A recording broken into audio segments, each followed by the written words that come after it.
सर्वधर्मान् परित्यज्य मामेकं शरणं Vraj.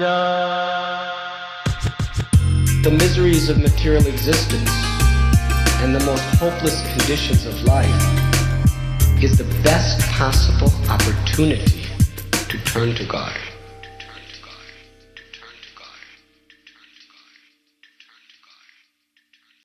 Barerupa Bhakti presents The Gift of Desperation, a Bhakti recovery podcast. This is a 12-step based Bhakti-oriented space. Here we share our experience, strength, and hope in the spirit of recovery from addictions and associated behaviors. Welcome. Hello. Haribol, everyone. Guess who it is sitting next to me? It is Mr. Raghu. Again, we have him again. This time it's on a shorty. It's a full-on Thursday episode. And, I'm taking advantage. We're all kind of living together at the apartment here in Mayapur. So I'm going to take advantage of that and get him on as much as possible because he is one of our favorite people and a huge advocate of the BRG and a huge supporter of me and a huge goofy guy who's got amazing wisdom and knowledge. Here he is, Raghu. How are you? Great to be here. And I'm not here because I'm desperate and have no place to stay. I could have stayed many places. I just like you, and I am one of your biggest fans out there. I think it's the opposite. I think we're both. We can both be fans of each other. Yeah, we'll be fan boys and girls. Yeah, I'm really happy to be here, and me and Mara are here. We just had about 24 students that left. I know. We had a nice pilgrimage here. Wasn't it nice? Yeah, but it's nice because I feel like since Bhakti Recovery Group is sort of in seed form right now. Yes. And even though with all that you've done and all the, emails I see of people that it's changed them in such a positive way, it's still a seed. Just like an avocado seed is quite beautiful. It's like a little child's toy. It could be like a ball or something. But that avocado seed has the potential to grow into a massive tree and give tens of thousands of avocados over its lifespan. Now we have a little sproutling we have now. We have a little sproutling seed, and it's growing, and I'm excited for your book. I think your book is going to be a launching pad that will attract the ears and the eyes and the hearts of bigger podcasts and bigger influencers to say, oh, wow, this is serious. And I think your story, your recovery story, it's quite impressive. It's like the hero's journey, and you're a hero for it. And I think we were having this conversation yesterday that I think is important to understand. And this is what we say in Bhakti because you suffer like addicts do, or humans do in general, of a lot of lack of self-worth, and I can't do this. This is too much for me.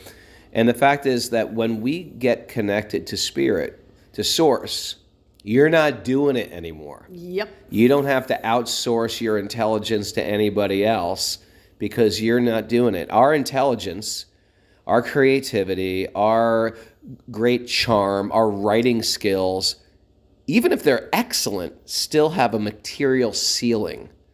But when we connect with Source, God, sweet baby Krishna, whatever you want to call your higher power, it's God working through us. And you can hear this from the lips of famous artists, famous musicians, famous sculptures. They're like, I didn't create this. It was coming through me. It was channeled through me. And all you have to do is pray. You have to pray, tap into that source and say, please write this book for me. I will use my few chapters of my life that had some heroic service, heroic, hero's journey. But but the more you write it, the more you realize this hero's journey. This never happened to me. This happened for me. God gave me all these trials, and as I look back at the most traumatic times of my life, I look them back with affection. Yes. Instead of like great despair, like, oh my God, thank God for that. Absolutely. So I really feel like this is you. This is all you now. And it's all not you, meaning it's all God. It's all you, meaning step into it. You don't have to go anywhere else except to God. And God is going to use, your little, what you call your peanut brain. You know what I mean? No, it's smaller than that. It's smaller than a peanut, a pine nut brain. Pine nut He's brain. going to use that to write a masterpiece. It's going to be your magnum opus, I think. You know what I love about you, Raghu, is that when My good looks, my height, my sexy calves, my abdomen. No, it's just that I realize that when I'm around people like you, especially when I'm moving forward, trying to do my service, there are people who will really support me in my service, and there are people who won't. And you are just one of those people, and not only one of the people, if not, like, I can name, like, just a few people, but you're one of those people who are just like, this book won't get written without your guidance. And, oh, by the way, enough about me. What about you? What do you think of me? No, I'm really kidding. Your book, your audiobook just came out, and I just bought it. It is, I know. I can't wait to listen. You're the second person I know that bought my audiobook because I didn't even know it was out yet because the know. book's not out. You're like, oh my God, is my book out? And when we look. Well, because someone sent me a message, say, hey, I'm on page 10 of your book. I love it. And I thought, wait a second, my audiobook's out? And then you bought it immediately. Yeah, of I was so course. happy. And I called the publisher. I was like, am I supposed to promote this now? I didn't even know it was supposed to be out. But anyway, it's And out he's like, on I'm on- Audible, maybe Spotify, probably Spotify. think Spotify so? sells books too, I think. I know, I never look for I've books. never on looked for books Spotify, there either, but I subscribe to Audible. I should just buy it. Yeah, buy it. Buy it like 8 times. 108 times. Everyone buy it and send it to somebody. Yeah, please do, because It's called From Punk to Monk by Ray Cappo it. or Ray Raghunath Cappo. And it's basically my story. But, the thing about these, but that's a hero story spiritual too. memoirs, I think we're all trying to write our book. Oh my God, totally. Our spiritual journey. And it's not so you can be like, oh, wow, I want to do his journey. You'll never do my journey. No. My journey's my journey. Your journey's your journey. Exactly. But I will see my life when reading your journey. When Exactly. I'll see that, oh, wow, she had those demons, I had those demons. Exactly. Oh, I had another demon. She didn't know this demon. Maybe she already conquered that demon. She's got that demon, though. I didn't have that demon. Exactly. And then how you slay these dragons and how you apply, and then you get the mentor shows up, And then you get inspired. and then you get inspired and say, you know what, I'm going to start slaying dragons. Oh my God. And so, yeah, Let's slay dragons today. yeah, he's Slayer. They call. And so I think this is important because people in these stories of people's spiritual journey, you tend to find your own, and they're supposed to goad you in finding your own journey and your own mentors and this old dialectic between student and teacher. And that whole book is my journey through student and teachers, like becoming the student and trying to apply what they taught me. Isn't it amazing how many years that we just sort of floated around in the same scenes? You and me? Yeah, you and I were. Yeah, we never really knew each other. No, we but we didn't. probably walked by each other. I wish I could blink 100 back there and times. say, "Hey, Jiva, we're gonna be friends." It's been like You'd 25 probably kick years. me in the balls and give me the finger. I'd be like, oh, shut up. Shut up! I hate straight edge people. Actually, I really And slammed a bottle of beer over my head. no, actually not. You know what? I really appreciated straight edge people. I really did. I appreciated them very much. Okay. Except you. No, I'm only kidding. No, you said you didn't. It had nothing to do with that. It's just they weren't my crowd. No, but you I said you didn't appreciate- like me. No, I didn't like. Yeah, I didn't like the persona. I was young. You know what? I You had know, a persona just thought- too. I had a persona thought- that I was really like damn serious about everything. Yeah, And it I was was just sort of like- like convicted. Well, not only that, I just thought like, okay, they're jocks, like you and Purcell, or like these jocks from somewhere, and I just thought like, oh, these. I actually, you have these stupid things like those rich kids from like, Right. and you're like not rich kids, I was like, oh, those rich kids from the suburbs. My mom grew up in We had 7 kids. My father was a school teacher. I know. My mom was a secretary. And I'm like, oh, look, there's like those rich kids. He probably drives into Mercedes and parks it in the garage and then comes into, That would be nice. Yeah. So, we're young and stupid, and we make these, judgments upon our, knowledgeable or not knowledgeable, experiences or whatever it is. By the way, someone Googled Ray Capo's net worth, and it said something like $3 million. $3 million. I was like, what? Where is it? This information from? Where is it? Are they hiding it from me? Yeah. And a matter of fact, a devotee I met said, well, you're a millionaire, so you understand how this works. And I didn't correct him. I was like, well, yeah. I think he was actually a millionaire. So he was like, yeah, and for he was millionaire. we're millionaires. We understand this. Maybe he Googled me. Maybe he wanted to find out about me and Googled me. But it's wrong, people. It's wrong. Well, it could be that that's what you've made through the years. It could be that's what I if you should be worth. Well, no, that you haven't spent. That you've spent. It's like, think about it. Think about how much you spend. Right, just let's on. not talk about how much I've spent Well, you and just how I brought should this have up. more. And how I should have more. No, now I'm going to start comparing myself to That's not what where I'm I saying. should be at this age of my life. No, that's not okay. what I'm Let's saying. continue on with our show today. I'm glad. I I'm just glad to entered be the here. uncomfortable zone. Okay, sorry. This isn't even the uncomfortable zone. This is like the pathetic zone. Why don't you have any money saved, Raghunath? I don't know. Anyway, so What are we talking about today? we are talking about. Okay, now Relationships? let me tiptoe around this because there's no. Am I supposed to say like trigger warning to people Trigger these warning. days? That's what people say. Trigger Okay. warning. This might trigger you. Okay, so this may trigger you. So, and let me say the statement, and then give me the time, and give us the time, Raghu and I, To to dissect clarify it. and to discern, and to make it palatable. Okay. So, get rid of the victim mentality. Get rid of the victim mentality. Now, I always said that. I always said this phrase, and you can correct me. I was corrected by a 12-step person. Oh, okay, Which interesting. I thought, because I learned this from a 12-step group. This phrase, which I really liked and used for years. There's no victims. There's just volunteers. Now, that's a very... Bold. It's a bold statement, and I can understand where, well, you can't say that anymore.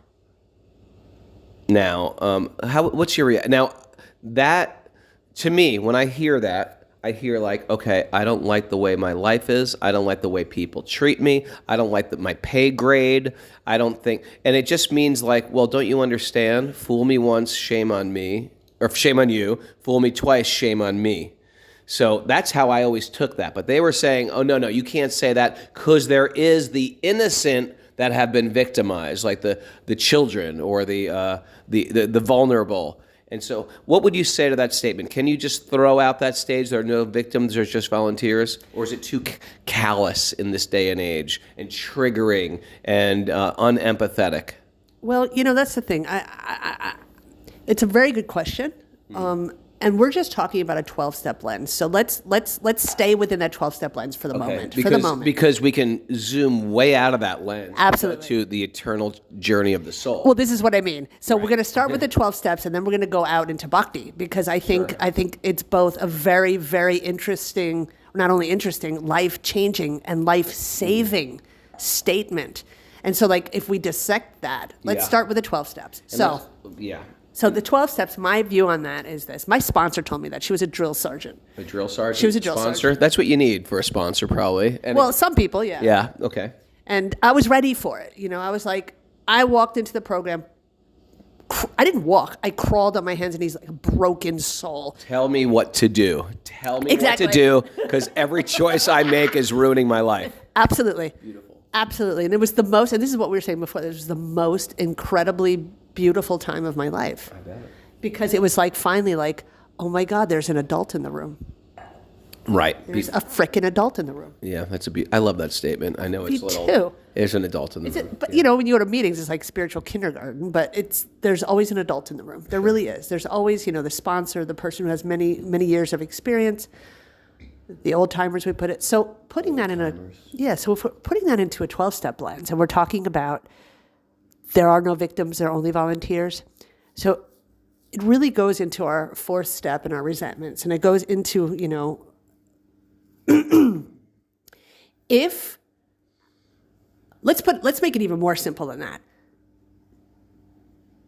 I am a recovering alcoholic addict, and I go out with my friends who still drink,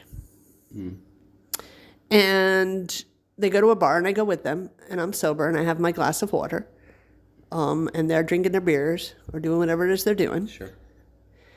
And by the end of the night, I relapse. And then I go home and I'm like, oh my God, I'm such an idiot. I'll never be able to do this. My stupid friends, or I can't get out of this. I'm trapped in this mindset. I can't change. Nothing will ever change. And then you go down that spiral. But if you really think about it, you got to think, where was I?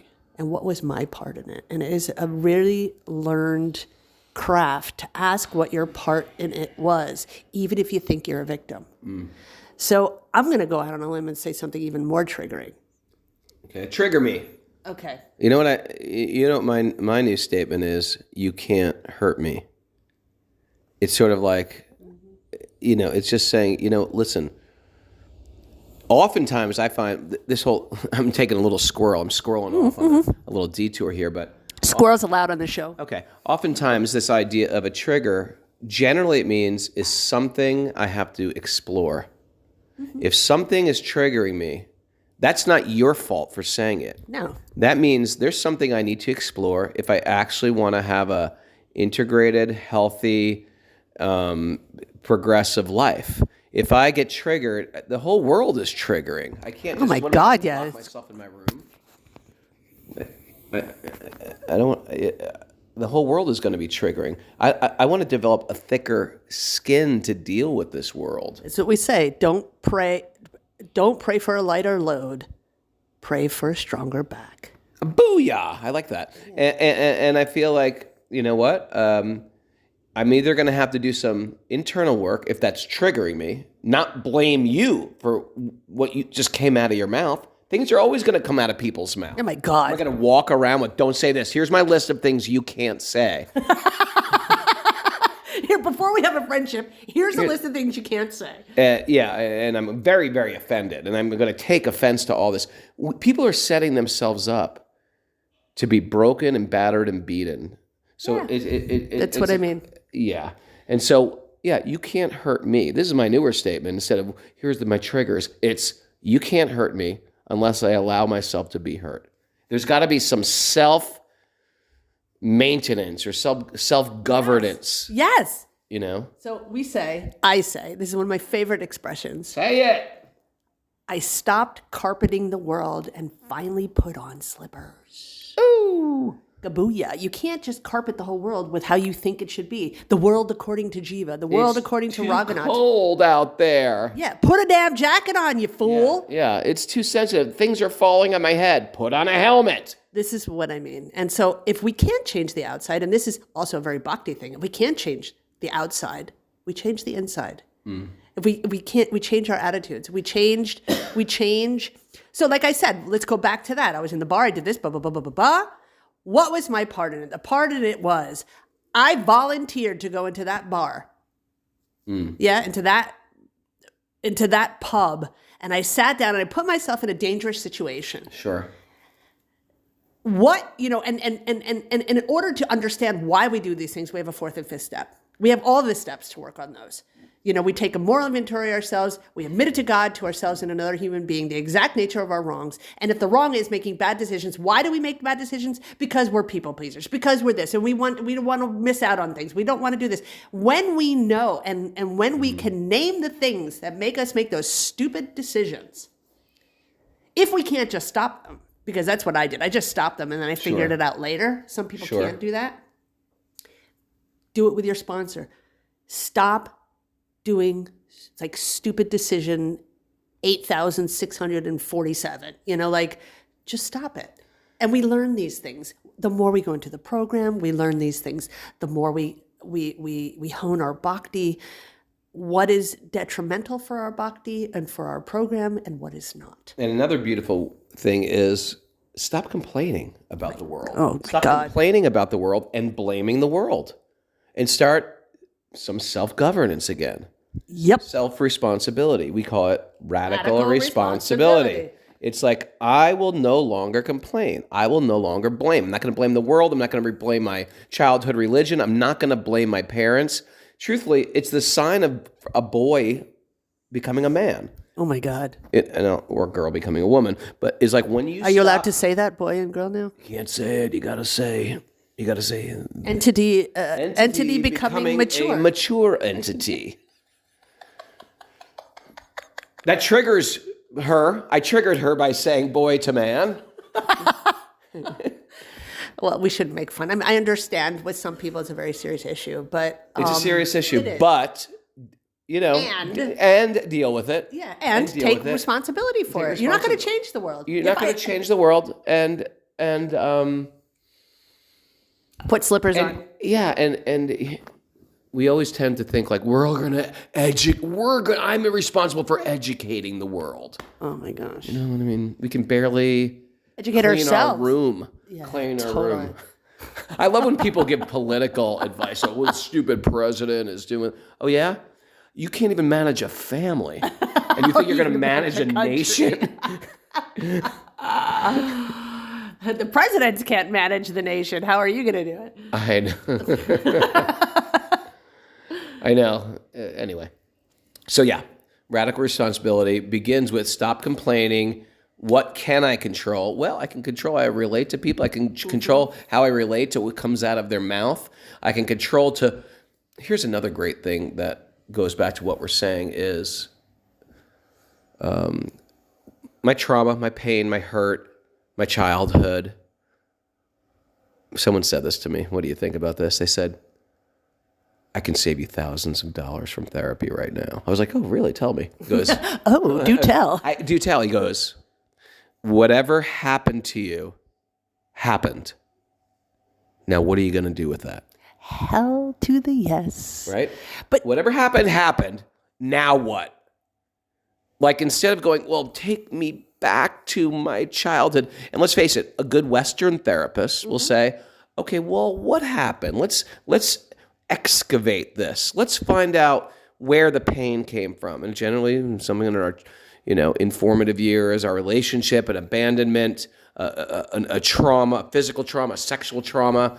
There was some type of pain that I transferred to adult life. And a good therapist will take us there and have us analyze it. And then take us out. And then take us out. And not tell us what to there. do. And this is the problem. Yes. Not live there forever. Exactly. Because part of ourselves is we got to forgive it. But this is the big zoom out in Bhakti. You say, okay, you had abandoned father, and so because of that, you've been choosing bad relationships. In Bhakti, they say, now zoom out, even bigger. Why did you choose that family where the father was going to abandon you? Meaning, you haven't been making bad choices in this lifetime. Like, for example, you haven't been picking unavailable men or women who cheat on you. You haven't been picking that repeatedly in this life. You've been making these horrible choices. This circle gets exponentially bigger. This is a Fibonacci spiral. You've been making these choices for lifetimes. Ba-boom. Boom. And so you chose this family that you were born into. You ever hear kids say nowadays, I was never asked to be born? I used to say that, actually. Well, guess what? A long time ago. I had my teenage son say that to me once. I said, oh yeah? That's your theory. My theory is you did ask to be born and you asked for me as a parent. That's it, man. And the interesting thing is, just as true as your statement might be, I never was asked to be born. Well, we don't know that's true. My statement could equally be true. You chose me. And absolutely. So, since we both don't know what is true, I like to take a step back. I love that. Since we both don't know what was true, is try my approach. It will help you heal a lot of your problems. Exactly. Because And there is no healing if I live in a world of blame, complaint, and victimhood. Even if I was a victim, even if I was a card-carrying victim where I was an innocent child, my father beat the crap out of me, or abused me, and you say, well, that is victimhood. Okay, even a good Western therapist will say, okay, somehow you have to come to peace with that. You have to come to terms with that. Even in our Western therapy. There has to be some type of forgiveness going on in order to heal. So we're saying for lifetimes, we have actually had some responsibility in it. And whatever it is, we have to forgive the past. And the idea is that we forgive because we also have this type of anger, hate, rage, desire to perpetrate within us. And we want to be forgiven for what we've done. It's really easy for me to blame the world for the pain the world has caused me. But if I really analyze my life, I've caused a lot of pain to people. Oh my God, I've been flippant.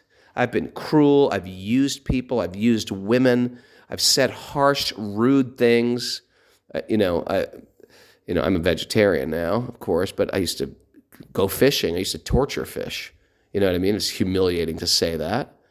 But to me, they were just things. They weren't, I ate tons of meat. That people might say, "Bill, big deal, we eat meat." Yeah, it's torturing an animal. It's supporting that industry. And it's ingesting its corpse, which is like you're ingesting that Shakti of a dead living being. Energy, it's just I don't know. My point is, I'm obtuse to the pain that I cause. So someone told me this, and I don't know if it's true or not, and I haven't heard sacred literature say this, so I don't like to quote it, but I could imagine that. You know how they say when you die, your life flashes before your eyes? Yes. I always watch these things when people are dying, and they talk about it. Some mystic said this, that it does flash before your eyes, but it flashes before your eyes through the vantage point of all the people you've hurt and all the people that you've loved. So if you've actually hurt someone, suppose, I just use some girl for sex. My life gets everything that she felt during that interaction. You get to experience that. Experience that pain or that joy when I love somebody or took care of somebody too. And so all these things are going through the mind of the dying person. And they're getting their appropriate karma in this life. And let's face it, sometimes sometimes a parent will do things that are painful, but for our own good. Or sometimes you go into the Army and the Navy SEALs, they throw you into I don't know, I'm not a Navy SEAL, but they'll throw you into a freezing ocean and you have to tread water for 2 hours with a backpack on. We just have to ask John Bloodclot. Was he a Navy SEAL? It's not because they were trying to torture a person. It's because they want to build a better man. They want to, or woman. They want to build a better being by giving them heavy stuff to deal with. Yeah. They're not trying to break you. They're just trying to see what your breaking point is and that you can overcome that. And guess what? Whatever we got, we can overcome it. We can overcome it. There's people out there. You just have the desire, the information, the people, the teachers, those who have lived through it. And you got to pray for them to come into your life. And then you have to have the desire to change. And that is your major motion picture we're all ready to watch. Absolutely. Boom. What I think, though, is that if you're not ready for those kind of things, no matter what you have in your life, it's not going to help because we can't always choose the color of our lifeboat, can we? Can we choose the color of our lifeboat? No. Do this. You know what? Believe me, I wanted God. I prayed for God. I prayed for truth. I prayed for direction. I did not pray to be a Hare Krishna. Me neither. Especially in the 80s when the only Hare Krishnas appeared as geeks, weirdos, airport, beggars. I didn't even know what a Swami was. To me, it was whoever these Hare Krishnas are, they are just some fringe cult. They're not serious. I want to be like a Tibetan Buddhist. I like their robes. Yeah. I like their robes much better than a Hare Krishna. But I can't choose the color of my lifeboat. And I prayed to God, but what was I supposed to say? God, okay, I know truth came to me in this package. Can I return this for a cooler, sexier package? Because this ain't doing it for me. No, you take Yeah, if someone's throwing me a life rope, I'm drowning in the ocean. They're throwing me a life No, boat. it's a blue one. I want a yellow. I don't want a nylon rope. I want a a weaved linen rope to be rescued in. And that's It's a burning house. Absolutely. That's what, you know what? It's funny you say that because like I needed to be in that burning house. So it's funny how people like, oh my God, it's so strong of you to be able to like crawl out of the addiction and you're so strong beyond your belief. And I appreciate their sentiment, but it's like I was running for my life. Yeah, I was running for my life. You don't congratulate, like, yay, you did a great job running out of a burning. You did such a good job running out of that burning building. Yeah, you're like a sprinter. You're like a great athlete. Yeah, it's just like my butt was getting burned. Yes, I was like the fastest I've ever been. Yeah, and I don't know where it came from. And then later I found out it came from God. Yeah. It did. I did the work of getting me broken, and God did the work of lifting me higher. You know what? And so going back to our original thing about victimhood, recovery can never start. Healing can never start. Therapy can't start until we get out of that victim mode, totally. No matter what happened. Even if we just want to. And the best friend of victimhood is complaining and blaming. And resentment. And then deep-seated resentment. Or sometimes it's new resentment. Well, it's all those 7 sins, isn't it? Like envy and... Well, here's what I feel about resentment is there is some truth to what happened. Absolutely. But it's partial truth. Well, they say... And to the degree that I tell you my pain and blame and complain and share my pain with you, even in a 12-step program, without going through that next process of forgiving it, to the degree that I tell it to you, it's calcifies. It becomes hardened. It becomes like a tree, a sapling that's been growing now for a year or 2 years or 5 years. And after a while, I can't just pull it out with my hands anymore. I can't pull out that tree that's been growing now. Now I've got to need a whole excavation team. So if I've been telling myself I've been a victim for 20 years, 30 years, 40 years, I got to get a whole team of therapists. I got to take my life really seriously to work on unrooting this lack of forgiveness and this resentment that has been consuming my life. I always say you can't drive forward looking in the rearview mirror. If I spent my life looking in that rearview mirror of like, oh, I was traumatized as a child, and my therapist, once cries with me about it, but doesn't make me heal it, forgive it, accept it, there is no getting better. Absolutely. That's one part of getting better. It's not about we don't talk about it. It's about we talk about it and we do something about it. It is an action. It is an action. Recovery is an action. It's not a just we're going to pray and blah, blah, blah. I was just thinking... Oh, no. Go ahead. Finish what you were saying. Sorry. Well, I lost my train of thought. So did I. That's what happened when two ADHD people get together. Never stop us. Never cut us off because it will just go flat. That's why we're always interrupting people because we're like, oh, if I don't say it now, I'm not going to remember it. There's 3 really awesome things I wanted to say in the middle of this and just you were forgot. talking about the 7 sins. And I was saying, I was saying, yeah. But that resentment, I was saying that the more I talk. No, I'm not listening to you. No. Shut up. I just slapped you. I slapped her across the face. Ow. No, I just punched him. Oh. So you didn't punch me. You punched my tattoo of Lord Vishnu. Oh, okay. Now you're in trouble. Will you just slap the face of Shiva? Well, all I'm saying is to the degree that I say my pain again and again, I warp what actually happened often. Well, 10% is what happens, and 90% is my imagination of what actually happened. And oftentimes... fact and feeling don't match. Yeah, oftentimes it's not the whole story. It's a partial truth. There's so many other sides to the story. It's so true. And this is and I remember now what I was going to say, and I held on to it. Sure. So when we go into the fourth and fifth step, and that's taking that, excavation that you're saying, that's the major one. Once we start that journey, we have a 10th step, which reminds us to do it daily in a small way. When we were wrong, we promptly admitted it.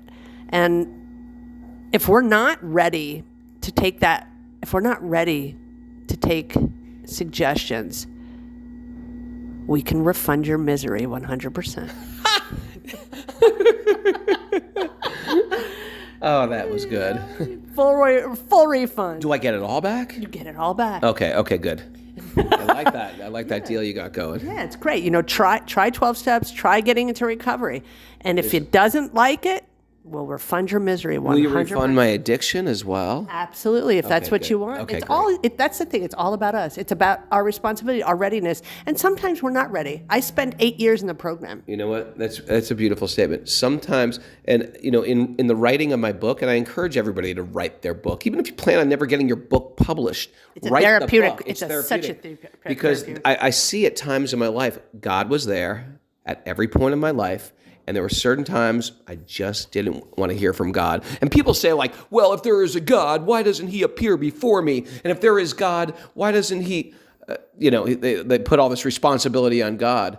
And why would we be in illusion constantly? If there is a God, why won't there be truth? Well, and I say, listen, if you want God, you can have him right now, but you just got to want him. Well, I do want him. No, you've got to 100% want God and not choose illusion. I don't choose illusion. Come on. How many times have we willingly chose illusion over truth? And Constantly. we still do it on a regular basis. Yeah. So you can have God, but it's not a club. The God Club isn't a club to join. It's not a podcast I subscribe to. It's not a it's not something you can turn off. It's not I throw my hands up and say, I'm saved. I accept Jesus into my heart. I accept Krishna into my heart. It's not that cheap. It's not that easy. That's like saying to your wife, I love you. Okay, well, actually love her. Yeah. Love her then. Yeah. Show up. What does it actually mean to love? Exactly. The same as with God. It means it's a 24/7 choice of love, of upgrading, of becoming your higher self. It's not what. Can I say something about that? No. That is a process. That is a process. And look, some people let's break that down because that's a very interesting thing that you said, to choose that. So sometimes just getting to the point of the knowledge of that we do have a choice is a long journey. And I can tell you, there are things that were immediately taken away from me when I went to the program and when I came into Bhakti. Certain character traits, certain things I didn't want, certain things that were getting in the way of my recovery, getting in the way of my God consciousness. They were taken from me by mercy. But even to this day, just to get to the point of knowing that I have a choice, that I've chosen to scroll instead of listen to a lecture, that I've chosen, that's a choice. Yeah. And I think that victim mentality is like, I don't have a choice, I have to. I'm like compulsed to do that. Knowing you have a choice and saying like being here has been really interesting for me. And like all of this dancing around the 16 rounds, so in our tradition, we do 16 rounds as part of our 16 commitment. rounds means we chant on our malas 108 times the Maha Mantra. And then that's times. One. Yeah, so we do 16 of those. So if a person wants to it's 7,000. Get initiated into the spiritual. You don't have to do this, but this is what a person who's trying to become like a priest within that within this bhakti community, or priestess. Priestess, whatever. You are a high priestess. But anyway, they make a commitment to chanting 16 rounds. So that's 7,000. That's about 2 hours, an hour and a half of chanting a day. And always like dancing around that. It's like, I remember Radhanath Swami told me, I told him that, and he was like, we're handing you a life rope. Just take it, Jiva. Wow. He said that to me. He's handing you a lifeline. Just take it. Just take it, Jiva. Isn't it amazing? No, I don't want to. It's too hard. I can't do this. That's my choice. And it is hard. But the thing is, if I let my feelings and my thoughts, and it's hard, if I let that boss me around, I am nowhere. Nowhere. And then things like we say, well, look at all these people scrolling and scrolling. Scrolling is a gift. Scrolling is a gift to us, so we don't have to choose, so we can become above compulsive activities. Yes. Yeah, don't look at it as like this horrible thing, this scrolling, and nowadays all these kids are, now we have to like step up higher. And if take, I'm going to be oh my God, if I'm hanging out with a bunch of drug addicts, that's not necessarily a bad thing for me. It means now I have to be, and if I'm addicted to one of those drugs, now I have to be higher than that. You know what? It makes me look at my own life in terms of, I never lived, for the longest time, for most of my adult life, I've never lived near devotees. So I could say, well, I'm not a real serious devotee because I don't have a devotee community. No, it made me create a devotee community. Exactly. It made me become more serious. Yes, about my me too. spiritual life. That's why I did the BRG. Yeah. That's why I did the Wisdom of the Sages. Yes. So anyway. It's like, it doesn't exist. Well, I'm going to make it exist. Yeah, exactly. Don't use it as an excuse. We're living like victims. Yes. This is the thing. Yes. There's always a good excuse. Mara's walking around here like, Listen to these these two children. Grinning. Oh my God. Is this the natural end? What time is it? Like, I don't know. I don't even know when we started. Are you even recording this? I am. Oh my God. Okay, it's been 40 minutes. Pretty good. Okay, so where do you want to take this? We did the big zoom out. So we're saying that the Fibonacci spiral, it's not just circles like we've gone figure eights in this lifetime. We've made bad choices again and again and again. I promised I wouldn't. What's the Fibonacci spiral? The Fibonacci spiral is like, terms for the people who don't know. It's this golden ratio where everything in the micro is exactly as it is in the macro. Yeah. It's like if you look at a conch shell or a shell, it's exactly like there's a ratio that goes on infinitely and infinitely the other way as it grows as well. So we see in this lifetime, even in the course of the day, sometimes I've made a couple bad choices. Well, those bad choices show up in a week, and they show up in a year, and they show up in a lifetime of bad choices. And we say, as people who look at our identity as eternal, that actually we're making these same bad choices for lifetimes. Absolutely. For lifetimes. And the soul is an illusion. And so a real bona fide yoga process is when there is a lifeline sent, and it comes in the form of a teacher. Truth. Booyah. Form of? Wonder twins. Okay, sorry. It's okay. Make in the form of a teacher. Make in the form of sacred literature. So anyway, you have to be over 50 to get this reference. I think most of the listeners probably are. Okay. So anyway, my point is this. Thank you for distracting me from my really good point, Oh my God, Shiva. I'm so Can I sorry. blame you? Yeah, you can. All right. So I don't even know what we were talking about. I was saying something. The Fibonacci thing, and it's infinite. It's infinite. So so a teacher, truth, wisdom, a sacred book comes into your life, and that makes the whole circle hiccup. It's like putting a spoke in the wheel. Oh my God, totally. And it allows an access point out of that cycle. And that's what a real yoga system is. Because what is addiction? It is from the time of stimulus, there is no response. Would you like cocaine? Yes. Would you like a drink? Yes. Would you like heroin? Yes. Would you like sex? Yes. Want to gamble? Yes. There's between stimulus and response, there is absolutely no space. And sometimes it's no, but I have to do it anyway. Oh, That's when it I gets don't really want it, bad. but I'm doing it. Yeah. I'm doing. I don't even. There's no even space. You're just doing it. Yeah, it's just You're doing it. It's automatic. Why are you doing? I'm drinking alcohol for the problems that alcohol created. Exactly. It's so Isn't that true. crazy? It's insane. Alcohol created these problems. I'm not going to drink some alcohol to get rid of the problems. And I have to drink because if I don't drink, I get sick as well. Amazing. So a bona fide yoga system, or whatever you want to call it, recovery system, we call it a yoga system in India, but it's a recovery system, is from the time there's stimulus, do you want this drug, this alcohol, this sex, this gambling, this shopping, etc.?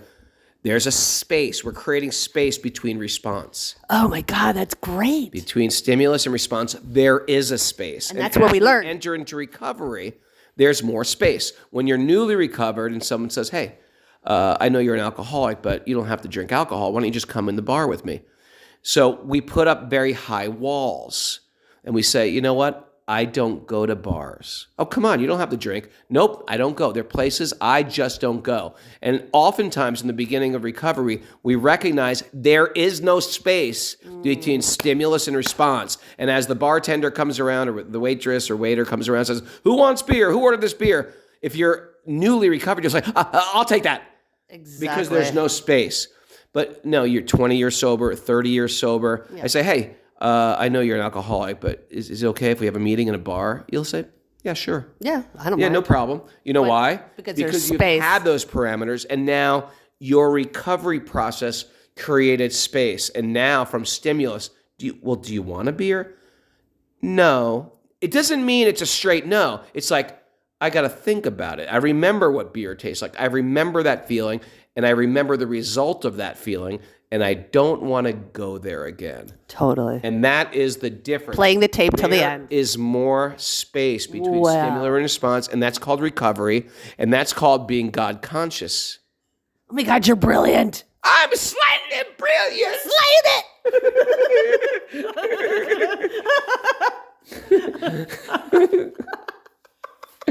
Oh, Krishna. Oh my God, this is the best podcast ever. No, that is so amazing. It's that space in between. It's that space in between. That's called recovery. It's called healing. It's called God consciousness. Why don't you write my book?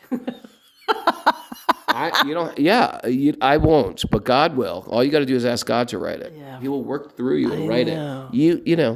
You can get some editors in there to help you in case you spell things wrong. And I always wanted to can't tell a story well. I had editors help me with my book. Yeah, of course. Everyone has editors. It's my story. Yeah, of course. I didn't change it for the editors. They just said, well, this is a little, verbose, or this is redundant, or this, right. So they suss the stuff out. Yeah, they know how the story arc should go, and I think that's important, and it helps get the points, the main points across.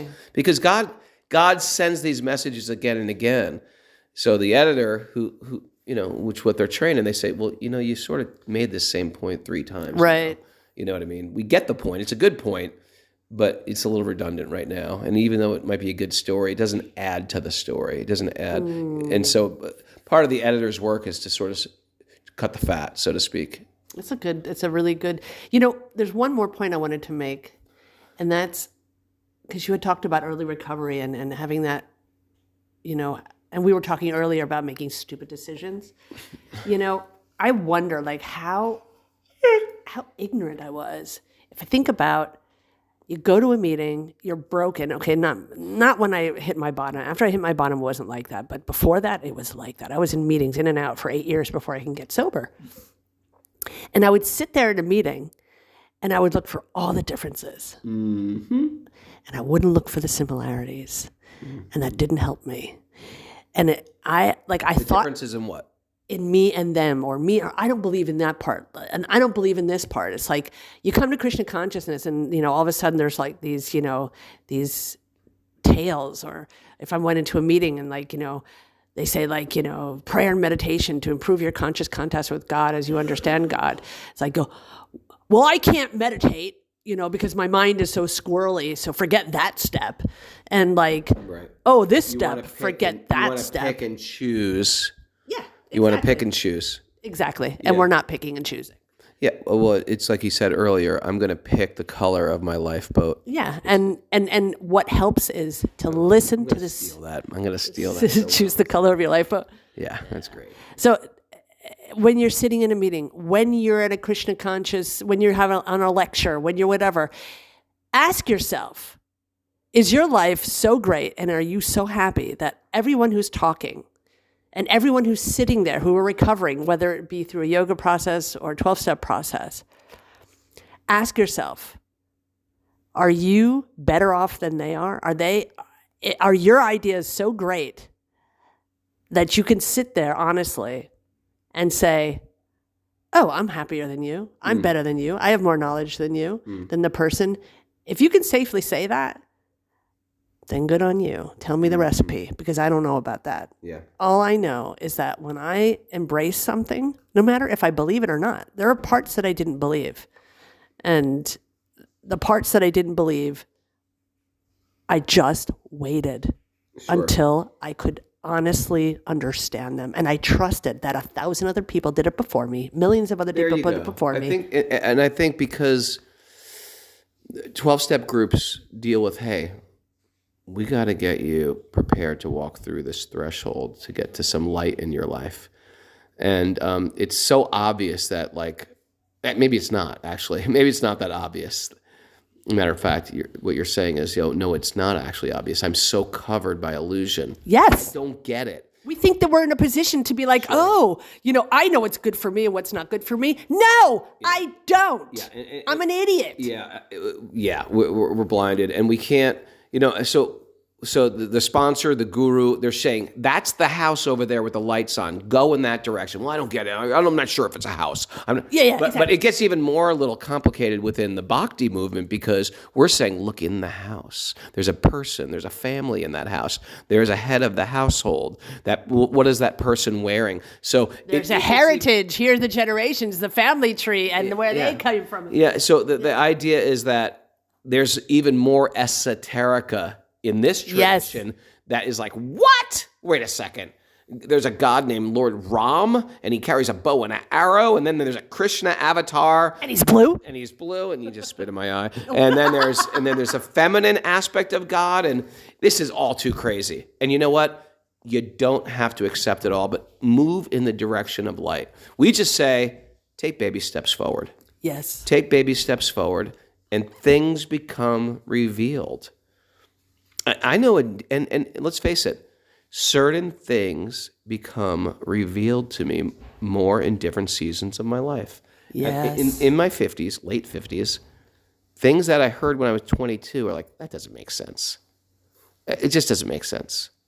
But now it's like, oh, I get it. That makes total sense. Like when I was 22, and you read these books by these yogis, the material world is a miserable place. You understand it. You're like, yeah, I was like, well, when I was 22, I was sort of like, the material world's not or when I was 18, material world's not a miserable place. There's lots of great hope, and there's fun, and there's excitement and adventure to be had. Why are these yogis so negative all the time?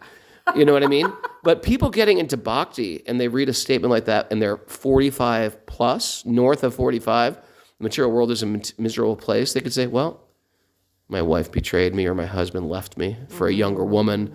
My business failed. If you haven't experienced material misery yet, even in our affluent American or European cultures, what to speak of the rest of the world, who some people grow up in a place where, you're running for your life.